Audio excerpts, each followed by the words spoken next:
नमस्कार श्रोते हो, दीपक रेगे कथाकथन चॅनलवर तुम्हा सगळ्यांचं मनापासून स्वागत. श्रोते हो, तुम्ही ऐकताय विजय जाधव यांची पाऊस काळ ही कादंबरी आणि आज भाग 13वा. जत, आटपाडी, कवठे महांकाळ, तासगाव या तालुक्याकडं पावसानं डोळं वाटारल्यालं. 5-6 वर्षांच्या दुष्काळानं त्यांचं कंबरडं मोडलेलं. घोडभर पाण्यासाठी त्यांची पायपीट चाललेली. पाऊस पडावा म्हणून वंजळभर पाण्यात देवाला बुडवून काढत होती. जागोजागी अभिषेक करून तरी देव पावतोय का यासाठी होम हवन करून देवाला प्रसन्न करत होते. डोळ्यातल्या पाण्याशिवाय त्यांच्या वाटणीला काहीच येत नव्हतं. त्या भागातला शेतकरी उद्ध्वस्त झाला होता. खायला अन्न नाही, प्यायला पाणी नाही. तरी पण आज ना उद्या पाऊस पडल, हेही दिवस जातील ह्या आशेवर माणसं माळावरच्या कोरफडीसारखीच जगत होती. प्रतिकूल परिस्थितीत कसं जगावं हे या लोकांच्याकडनं शिकण्यासारखं होतं. कमीत कमी कृत्रिम पाऊस पाडावा यासाठी सरकारला अर्जविनंत्या करत होते, पण सरकारला त्यांच्याकडे लक्ष द्यायला वेळ कुठे होता. आज काय पंढरपूर, उद्या नाशिक, परवा काय सोलापूर, नांदेड, विदर्भ, पैठण, मराठवाडा सगळीकडं पावसानं थैमान घातलेलं. मुख्यमंत्री एका भागातून जाऊन येत आहेत तोपर्यंत दुसरा भाग पाण्याखाली जात असल्याला. एका एसटीतून उतरून लगेच दुसऱ्या एसटीत बसावं तसं मुख्यमंत्री हेलिकॉप्टरमधनं फिरत होते. त्यांची पुरती दमछाक झालेली. कोणाला काय काय आणि किती आश्वासनं देतोय हेच त्यांना समजत नव्हतं. माझा महाराष्ट्र सुखात ठेव असं विठ्ठलाला सांगावं तर विठ्ठलच पाण्यात बुडत असलेला. नाशिकचं सारं देव पाण्यात गटांगळ्या खात असलेलं. मुख्यमंत्र्यांनी साऱ्या मंत्र्यांना मुंबई सोडून आपापल्या भागात जाण्याचे आदेश काढलेले. मुंबईच्या उसाभरीतनं अजून मोकळं व्हायचं होतं. त्या अगोदरच संपूर्ण महाराष्ट्रावर हे संकट कोसळलेलं. त्यामुळं नेमकं काय करावं या विवंचनेत मुख्यमंत्री आणि त्यांचे सर्व सहकारी धावपळ करत असलेले. कुणाला काय द्यायचं, माणसं अगोदर बाहेर काढायची का जनावरं, बाहेर काढलेल्यांना कुठे ठेवायचं. बरं, फक्त बाहेर काढून चालणार नाही तर त्यांच्या पोटापाण्याची सोय करायला पाहिजे, नाही तर एकमेकांना फाडून खातेली. पुरातनं वाचलेल्या जनावरांच्या वैरणीची व्यवस्था कशी करायची. पुरात अडकून पडलेली माणसं बाहेर काढायला एवढ्या बोटी तरी कुठून आणायच्या. साथीचे रोग पसरले तर नियंत्रण कसं करायचं, एवढ्यांना औषध पाणी कसं पुरवायचं, पिण्याच्या पाण्याची सोय कशी करायची, एक ना अनेक प्रश्न. या सगळ्या काळजीनं सरकार धास्तावलं होतं. मुख्यमंत्र्यांनी आवाहन करण्यापूर्वी संपूर्ण राज्याच्या विविध भागातनं पूरग्रस्तांच्यासाठी मदतीचा ओघ सुरू झाला होता. शाळा, कॉलेज, धर्मशाळा, देवालय जिथे जागा मिळेल तिथं पूरग्रस्तांची राहायची व्यवस्था केली गेली. त्यांच्या चहापाण्यापासून जेवणापर्यंत साऱ्या सुविधा देण्यासाठी प्रत्येक जण धडपडायला लागला. पण एवढ्या मोठ्या संकटाचा मुकाबला करताना सगळ्यांचीच जराशी भांबावल्यासारखी अवस्था झालेली. अशा अवस्थेत 2-3 दिवस गेले. नंतर मात्र सरकारसह सर्वजण सावरले. स्वयंसेवी संस्था, दानशूर व्यक्ती, लहान मंडळं या साऱ्यांच्यातली माणुसकी जागी झाली. विविध संघटनांनी कंबर कसली. काही झालं तरी पूरग्रस्त आणि त्यांची जनावरं अन्न पाण्या वाचून उपाशी तडफडून मरता कामा नयेत यासाठी सारेजण पुढे सरसावले आणि सुरू झाला मदतीचा महापूर. कुणी जेवण पाठवतंय, कुणी वैरण पाठवतंय, कुणाला लहान मुलांची काळजी, त्यांच्यासाठी गोळ्या, बिस्किटं, चिरमुरे वाटतायत, तर कुणाला लोकांच्या कपड्यांची काळजी. त्यांनी अंथराय पांघरायचं काय. मग त्यांनी सतरंजी, ब्लँकेट जे मिळलं ते पाठवायचा दांडका उठला. पण हे नेमकं कुठं पाठवायचं, कुणाला द्यायचं, आपण त्याचं वाटप कसं करायचं काहीच माहिती नाही. मग काय करायचं. आपल्या भागातली मदत गोळा करायची आणि पाळवायची. पूरग्रस्तांच्या भागात दिसल त्या छावणीत देऊन टाकायची. कसं का असं ना कोणाच्या तरी मुखात घास घालतोय याचं समाधान त्यांच्या वाट्याला यायचं. पण याचा परिणाम उलट झाला. एका ठिकाणी एवढी मदत आली की वाटून राहिलेल्या मदतीचं काय करायचं हा प्रश्न पडलेला. मदत एवढी झाली की खाऊन खाऊन तिथली कुत्रीसुद्धा उंडारली. याउलट काही ठिकाणी पूरग्रस्तांना दाताचं पाणी गिळत पुराच्या पाण्याकडे बघून दिवस काढायची वेळ आली. बाहेरच्या गावांच्या मदतीचा ओघ सुरू झाला आणि मग आमच्या गावच्या लोकांना जरा उसंत मिळाली. कुठल्या भागातनं काय काय मदत आली याची नोंद ठेवता ठेवता तलाठी अण्णासाहेबांच्या जवळची कोरी कागदं संपायला लागली. पूरग्रस्तांची चंगळ सुरू झाली. सकाळचं जेवण पोलूस व्यापारी संघटनेचं, तर संध्याकाळचं सोनहिरा साखर कारखान्याचं. चहा नाश्ता संग्राम व्यायाम मंडळाचा, आता बिस्किटं चिरमुरं धनलक्ष्मी पतसंस्थेचं. साऱ्यांनी आपापली मदत देता यावी म्हणून नंबर लावलेलं. व्यापाऱ्यांनी चिरमुऱ्याची पोटी, बिस्किट पुड्याचं बॉक्सच पाठवून दिलेलं. विटा भागातले पोल्ट्रीवाले अंड्याचे ट्रे टेम्पोत भरून गावोगाव फिरत असलेले. कुठून आली ही माणुसकी? आपले हे पूरग्रस्त भाऊबंद जगले पाहिजेत या भावनेनं धडपडणाऱ्या या लोकांच्या मदतीकडे बघून उष्ट्या हातानं कावळासुद्धा न हाणणारी आणि उसाच्या पैशाची मस्ती अंगात असणारी ही पूरग्रस्त मंडळी मनातनं खजील झाली. गेल्या वर्षी दुष्काळग्रस्तांना वैरणीची मदत करणाऱ्या मंडळींना हसणारे आणि त्यांचा आता काय कायमचाच दुष्काळ आहे, रोजचंच मडं त्याला कोण रडं असं म्हणणारे आता इथून पुढे माणुसकी सोडून वागायचं नाही असं मनाशी ठरवत होते. पण मिळालेलं आनंदानं खातील तर ती माणसं कसली? कोणाच्या तरी दयेनं मिळतंय, वाटून खावं जमायचं नाही. माणसं एवढी उंडारली, शिरा भाताच्या जेवणावरनं तोंड फिरवायला लागली. संध्याकाळी शिल्लक राहिलेल्या जेवणाला वास येतोय, कसं खायचं असं म्हणून ताज्या जेवणाकडे डोळं लावून बसायला लागली. आपल्या जनावराचं दूध डेअरीला, पण हितल्याच्या आत दूध कमी पडतंय म्हणून तक्रार करायला लागली. अरे पोटभर मिळतंय ना, त्यात समाधान माना ना. का माजली महाराणी उंडेनं गांडपुशी असं का करायला लागलाय? असं सहजपणे शिळक्याची ताराक का म्हणायला गेली, पण ह्याचा परिणाम उलटा झाला. अंदा गाड्याच्या बायकोच्या कानावर जसं हे बोलणं गेलं तसा तिने पदर खोचला, पुढे आली आणि तारक्का पुढे हात नाचवत म्हणाली, आम्ही महाराणी वय आणि तुम्ही कोण? बेलदारनी?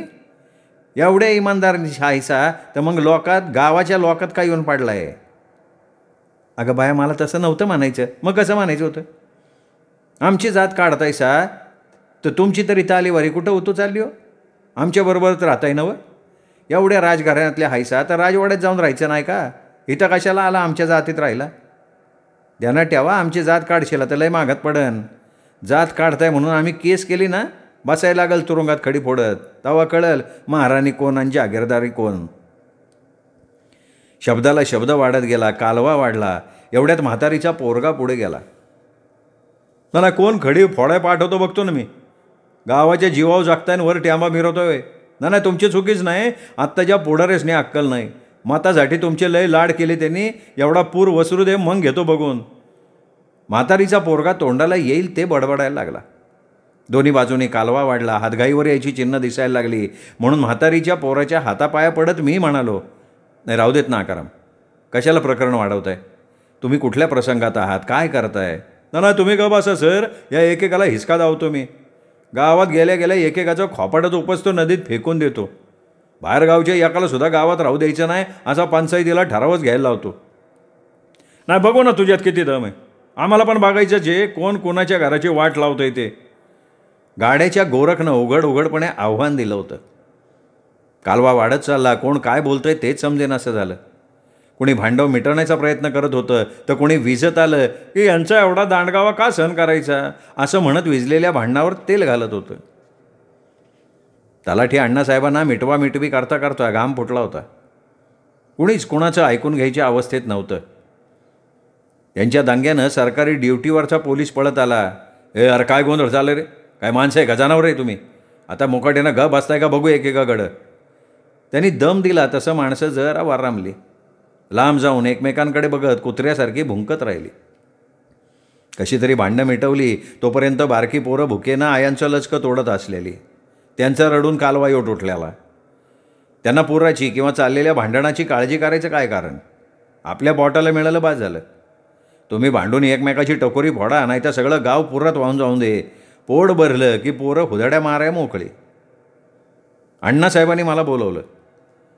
सर, आपल्याकडं व्यापारी संघटनेकडनं आलेले बिस्किटाचे पुढे शिल्लक, ज्यांची लहान लहान पोरं आहेत त्या सगळ्यांना ते वाटू. मी वाटायची व्यवस्था करतो, तुम्ही लक्ष ठेवा. हो चालेल की. मी मान हलवली. शाळेच्या स्पीकरवरनं अण्णासाहेबांनी सूचना दिली. हे बघा, आपणा सर्वाच्या जेवायला थोडा वेळ लागणार आहे. मोठ्या माणसांना जेवणाला थोडा वेळ झाला तरी चालेल, पण आपली जी लहान पोरं आहेत त्यांना भूक निभणार नाही, तेव्हा आपणाकडं संघटनेकडून आलेले बिस्किटाचे पुडे आहेत. ज्यांची लहान मुलं आहेत अशा लोकांनी बिस्किटाचे पुडे घेऊन जावे. मैदानावर फिरणाऱ्या सगळ्यांनी ही सूचना ऐकली आणि मेलेल्या जनावरावर गिधाडांची गर्दी व्हावी तशी सगळ्यांची मुरकंड पडली. बारकी पोरं आहेत का नाहीत कोण बघतंय? आणि वाटणारी काय पोरं मोजत बसतात होय? बारकेसनीच बिस्किटं चालते ती आणि आमच्या नारड्यात काय मागं येतात का? त्याला पाळा मिळते त्यावर गोळा करू. सगळ्यांच्याच मनात विचार आला. सगळे तिथे तुटून पडले. वाटणाऱ्यांना पण कळलं नाही बिस्किटचे बॉक्स कधी संपलं. बिस्किटाच्या नादात माशांनी भाकरीचा तुकडा पळवावा तसं माणसं मोकळी खोकीसुद्धा पळवायला लागली. तुला जास्त मिळालं, मला कमी मिळालं, याच्यावर बाचाबाची सुरू झाली. तुला 6 पुढं कसं? तुला पोरं किती? साळुंक्याच्या भीमानं मदन्याच्या रघुला विचारलं. मला पोरं 3च आहेत, पण आत्ता 3 खात्याला, उरलेले 3 थोड्या वेळानं खातील ना. त्यांनी सविस्तर खुलासा केला. अरे हे तर आमच्या एकुलत्या एका पोराला तुकडा नाही गावला आणि तू 6 घेतले वे. कशाला एवढी जत्रा वाढवली मग? मी काय कोणाच्या जीवावर पोरं नाही काढली आहे. कशी जागवायची ती आम्हाला चांगली अक्कल आहे. मला कोणी शहाणपणा शिकवायची गरज नाही. गर्दीत शिरून मिळवायला पण दम लागतो अंगात. मदन्याचा रघु तणतणत असलेला. अरे पोरांनो का भांडतंय? साध्या एका बिस्किटच्या पुड्यापायी असं मन हलकट करू नका. पांडुनाना पुढे येत म्हणाला. काय ना ना तत्त्वज्ञान सांगताय? म्हातारा असून पोटाला पोरबाळ नसून तुम्ही किती पुढं पळवलं सांगा बरं. नानी जवळच्या पिशवीत किती पुढं ठेवून आला? आणून दाव का मी तुम्हाला? एवढं ऐकल्यावर नाना कशाला थांबतोय? पाय लावून पळाला तो. अण्णासाहेबांनी मला या वाटपावर लक्ष ठेवायला सांगितलं होतं, पण कशाचं लक्ष ठेवतोय? उलट माणसं मलाच म्हणायला लागली. काय मास्तर, तुमच्या गावात आलो म्हणून असं वागतंय? एकाला अंगाशी आणि एकाला जांगाशी असं करणं बरं नाही. पुन्हा आमच्या गावात येणार का नाही तुम्ही? मलाच पश्चात्ताप करायची वेळ आली होती. ही काय फुकटची बिलामत म्हणायची? मला यांच्यात दुजाभाव करून फायदा काय? विचाराच्या नादात बाहेर पडणार एवढ्यात महादेव अण्णाची जीप रस्त्यावरून उभी राहिली. त्यांनी जीपमध्ये बसून मला हाळी दिली. मास्तर इकडे या. तर यांची आणि काय तक्रार मनात विचार आला. धडपडत रस्त्यावर गेलो. काय अण्णा? काय नाही, बिस्किटं वाटली वाटतं. हो आत्ताच. लहान मुलं भुकेजली असतील म्हणून शिल्लक असलेले बिस्किटचे पुढे वाटायला अण्णासाहेबांनी सांगितले होतं, वाटून टाकले. असं आहे होय? मग आमच्या वाटणीची बिस्किटं कुठे? आम्हाला काय पोरं बाळा नाही ती का? नाही तसं नाही अण्णा, इथे जेवढी हजर होती तेवढ्यांना वाटली. अशी कशी काय वाटली? आमच्या पावळ्या रावण्याने आमची राहायची सोय केली म्हणून आम्ही त्यांच्याकडे राहायला गेलो. पण इथल्या लोकांना मिळणारी मदत आम्हाला मिळायला पाहिजे का नको? नाही मिळाली पाहिजे ना, मी कुठं नाही म्हणतोय. मग आमच्या वाटणीच्या बिस्किटाचे पुढे द्या. नाही ते पुढे संपले, आता कुठनं देऊ? पुढं संपलं, दुसरं आणून द्या. मला कशाला सांगताय? अहो पण मी कुठनं आणून देऊ का? माझ्या पदरचे देऊ? द्या पदरचं. कुठलं द्यायचं ते तुमचं तुम्ही ठरवायचं, मला कशाला सांगताय? अहो अण्णा, बिस्किटाच्या पुढ्याची काय बाब आहे? मला शिकवू नका हो तुम्ही. तुमच्या गावात आलं आहे म्हणून हे असलं अंधरगाणं चाललं आहे, पण बरं नाही बरं काय. आम्ही इथं आल्यापासून तुम्ही जे राजकारण करताय ना ते आम्हाला कळत नाही असं समजू नका बरं का. पण ते आपण चालू नाही देणार. 20 वर्ष राजकारणात काढलेत आपण. 10 वर्ष सरपंचपद भोगले आपण. आमच्याबरोबर आणि आमच्या माणसांच्या बरोबर पाय सुदेने वागा, नाही तर पुण्यांदा पश्चाताप करायची पाळी येईन. अण्णा तावातावानं बोलत असलेला. अहो अण्णा, मी कसलं तुमच्याशी राजकारण करणार? तुम्ही माझ्या गावात पाहुणे म्हणून आलाय. मला तुम्ही सगळेजण सारखे असं म्हणताय? असं म्हणताय का? मग सकाळी आलेल्या वैरणीच्या ट्रकातली मूठभर तरी वैरण आम्हाला मिळायची होती ना. अण्णा आडवं का बोलतायत हे आत्ता माझ्या लक्षात आलं होतं. सकाळी दुष्काळी भागातनं वैरणीचा ट्रक आला होता. घरोघरी फिरून त्या लोकांनी पूरग्रस्तांसाठी वैरण गोळा केली होती. पदरचं ट्रक भाडं देऊन ते लोक इथपर्यंत आले होते. आणलेल्या वैरणीचा ट्रक तुमच्या सोयीनं कुठेही खाली करून घ्या आणि सारगळ्यांच्या जनावरांना वैरण वाटून द्या असं सांगत आले. पण ट्रक खाली कोणी करायचा? जनावरं सगळ्यांची, पण ट्रकवर चढायला कोणी तयार होईना. अण्णासाहेबांनी सगळ्यांच्या मिणत्या करून बघितल्या, पण कोणी जागचं हालायला तयार होईना. शेवटी ती माणसंही वैतागली. त्या बिचाऱ्यांनी स्वतः ट्रक खाली केला आणि इथून पुढे असला शहाणपणा करायचा नाही असं म्हणत स्वतःच्या थोबाडीत मारून घेत मुकाट्यानं ते सगळे निघूनही गेले. आणि मग झाली वैरण पाळवायला सुरुवात. कोण कोणाला विचारतंय? बांधायचा कावळा का पाळवायचा? एकमेकांच्या हातातल्या पेंड्यासुद्धा पाळवायला लागली माणसं.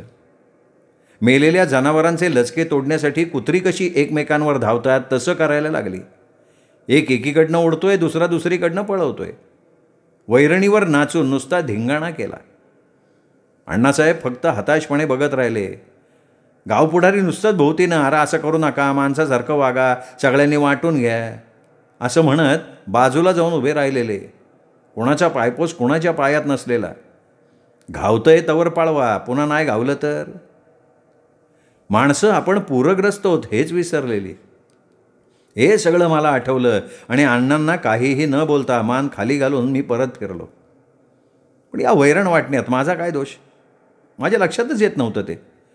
चोर सोडून संन्याशाला फाशी अशी माझी तारा झालेली.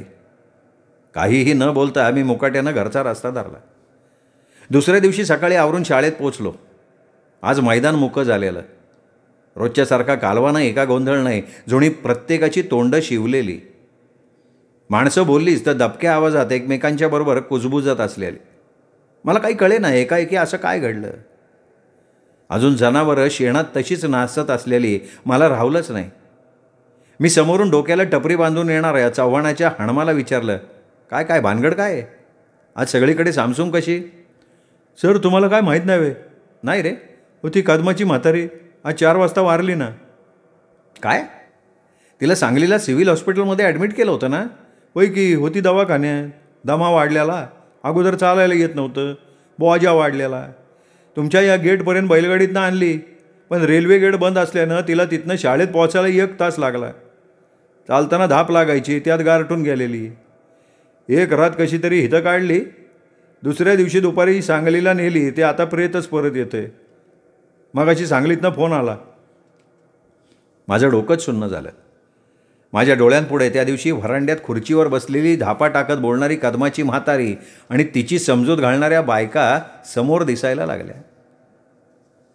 मास्तर, माझ्या जन्मात कवा असला प्रसंग आला नाही, त्यापेक्षा मरण आलं असतं तर बरं झालं असतं असं म्हणणाऱ्या म्हातारीनं आपलं म्हणणं खरं केलं होतं.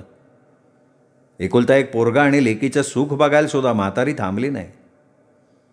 10 वाजायला पांढऱ्या ॲम्ब्युलन्समधनं म्हातारीचं प्रेत आलं आणि गावातल्या बायकांनी कालवा योट केला. आई आम्हाला सोडून का गेलीस म्हणून तिच्या पोरानं हंबरडा फोडला. आई आपल्याला सोडून अशी कशी गेली असं म्हणून लेकीनं भावाच्या गळ्याला मिठी मारली आणि सगळ्यांच्याच डोळ्यात पाणी उभं राहिलं.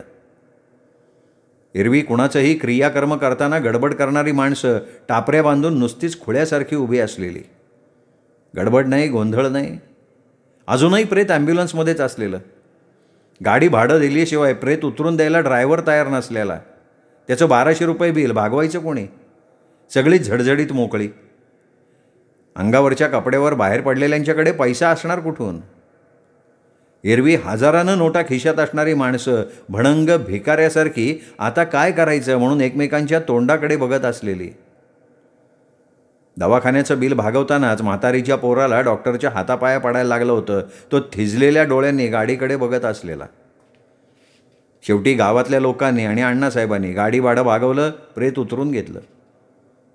म्हातारीला दहन करायला गावाकडे न्यायचा प्रश्नच नव्हता. सगळीचकडे पाणी पाणी, मग पाण्यावर दहन कसं करणार? मग आमच्या गावच्या स्मशानभूमीतच दहन करण्याचा निर्णय कर्त्या माणसाने घेतला. गोदू दादा, आता तिरडीची जुळणी कशी करायची का? अरे इथंच कोणाकडनं तरी काळाकान काढव्याच्या पेंड्या आणा, जळणाची गाडी आणा. अण्णासाहेबांना सांगितले, गाडी येस तर आपण बाकीची जुळणी करू. वय पण म्हातारीच्या कार्डच्या दिराला फोन केला आहे, तो येईपर्यंत तरी प्रेत ठेवायला पाहिजे. अरे आता तो खावा येतोय कोणाला माहिती. माणसासनी हे कुठवर ताटकळत ठेवायचं आपण? नाही नाही, तसं म्हणून कसं चाल, वाट बघायला पाहिलं जरा तरी. नाही तर पुढचा खर्च कोणी करायचा? तिच्या पावळ्या रावल्याला कळवायचं कोणी? तो खर्च घालतोय, घ्या वाजवून. अरे कोणाच्या का आपल्या करंगळीवर मुतणार नाही, आम्हाला सांगतोय तो खर्च घालेल. काय त्याला आज ओळखतोय काय मी? आपली बायका पोरण सासरवाडी ह्याच्याशिवाय त्याला दुसरं कोण आहे का? कदमाचा नारबा तावा तावानं बोलला. झालंही तसंच. म्हातारीचा धीर एकटाच आला गाडीवरनं. ना बायको ना पोरं बरोबर आणलेली. त्याने आले आले विचारलं, तलाठ्याकडं मृत्यूची नोंद केली का? नोंद केली तर दहन करण्यासाठी सरकारी मदत मिळते. तलाठी कुठे? त्याने अजून काही मदत दिली नाही का? माणसांनी तोंडातच बोटं घातली. अजून प्रेताकडं गेला नाही का कोणाची समजूत काढली नाही. त्या म्हातारीच्या पोराला आणि पोरगेला तर भेटायचं काय? माणुसकी याची. माणसं मनातल्या मनात चुकचुकली. या मास्तरला एवढ्याचा एवढा करताना थोरली सून म्हणून म्हातारीनं त्याच्यासाठी घेतलेले कष्ट माणसांनी बघितले होते. ह्यो सांगलीला शिकायला होता तेव्हा पहाटे 5ला म्हातारी उठायची. 6ला तर जेवणाचा डबा तयार करून आमणापूरच्या उगळे मामाच्या सायकलची वाट बघत रस्त्यावरून उभी राहायची. मरणाची थंडी असू दे नाही तर सुपानं पाऊस पडत असू दे, हिच्याकडनं एक दिवस डबा चुकायचा नाही. उगळे मामा कधीतरी गमतीनं म्हणायचे, पारा का दीरासाठी एवढं राबते म्हणल्यावर नोकरी लागल्यावर दीर तुम्हाला गादीवरच बसवल की. हे बघ रावसा, अरे आपलं काम आपण करायचं, पुढचं कोणी बघितलंय? गादी उभा शेवतात का लाथनं पाणी पाचतात? मरतावक्ती मातीला हात लावायला तर येतात का आपली बायका पोरं करत बसतात? अरे मोरचं कुणी सांगव बाबा. खरंच नियतीचा किती विचित्र खेळ होता. म्हातारीला खरंच पुढचं भविष्य कळलं असेल का? गर्दीतल्या गोंदू सावळाला हे सहन होत नव्हतं, पण ह्या वक्ताला बोलणं बरोबर नव्हतं. तरी पण बाजूला उभं राहून तो तोंडातल्या तोंडात पुटपुटत असल्याला आईला माणूस म्हणायचा का कासाब, याला काय दया माय आहे का नाही? म्हातारीनं जर या भाडव्याची उसाभर केली नसती तर आज हा मास्तर झाला असता का? कुठेतरी बोंबलत फिरला असता, नाहीतर रोजगार करत बसला असता. आपल्याला ह्या पदावर कुणी पोचिवलं याची जाण तर ठेवायची. डोळ्यातनं पाण्याचा ठिप्पूस नाही का एखादा होंदका नाही? खुशाल सगळ्यांच्या बरोबर लग्नाला आल्यागत गप्पा हाणते. खरं तर याला पायताना साडाकला पाहिला. त्याच्या जीवाची तलकली होत असलेली, पण बोलता येत नव्हतं म्हणून मुकाटपणे सगळं मनातल्या मनात घुटकत होता. सगळी तयारी झाली. निमूटपणे प्रेत उचललं. आमच्या गावच्या स्मशानभूमीत तिला अग्नी देताना माझ्या मनात आलं, जग एवढं माणुसकीला पारखं झालं आहे? पैसा म्हणजे सर्वस्व आहे? पैशानं जगातल्या सगळ्या गोष्टी मिळतील विकत? जाऊ दे, आपल्याला वाईट वाटून उपयोग काय, पण ह्या असल्या जातींना एक ना एक दिवस पश्चात्ताप झाल्याशिवाय राहणार नाही. समोरच्या सरणानं पेट घेतला आणि माझ्या मनात आलं की काय म्हातारीचं नशीब. आपलं माहेर कुठं, सासर कुठं, मरण कुठं आणि जळणं कुठं, कशाचा कशाला मेळ नव्हता. पडत्या पावसात आगीच्या ज्वाला आकाशात झेपावत होत्या. पावसाच्या सरींनी त्यांना पण जळू दिलं नसतं, पण पत्र्याच्या शेडमुळे त्यांचं काही चालत नव्हतं. आणि हे असलं दिस बघण्यापरास मेलेलं बरं असं म्हणणारी म्हातारी शांतपणे अग्नीच्या स्वाधीन होत होती आणि गारठलेली माणसं हळूहळू सरणाच्या दिशेनं उभीसाठी पुढं सरकत होती. श्रोते हो, हा होता 13वा भाग. 14वा भाग उद्या. तोपर्यंत नमस्कार मित्र हो.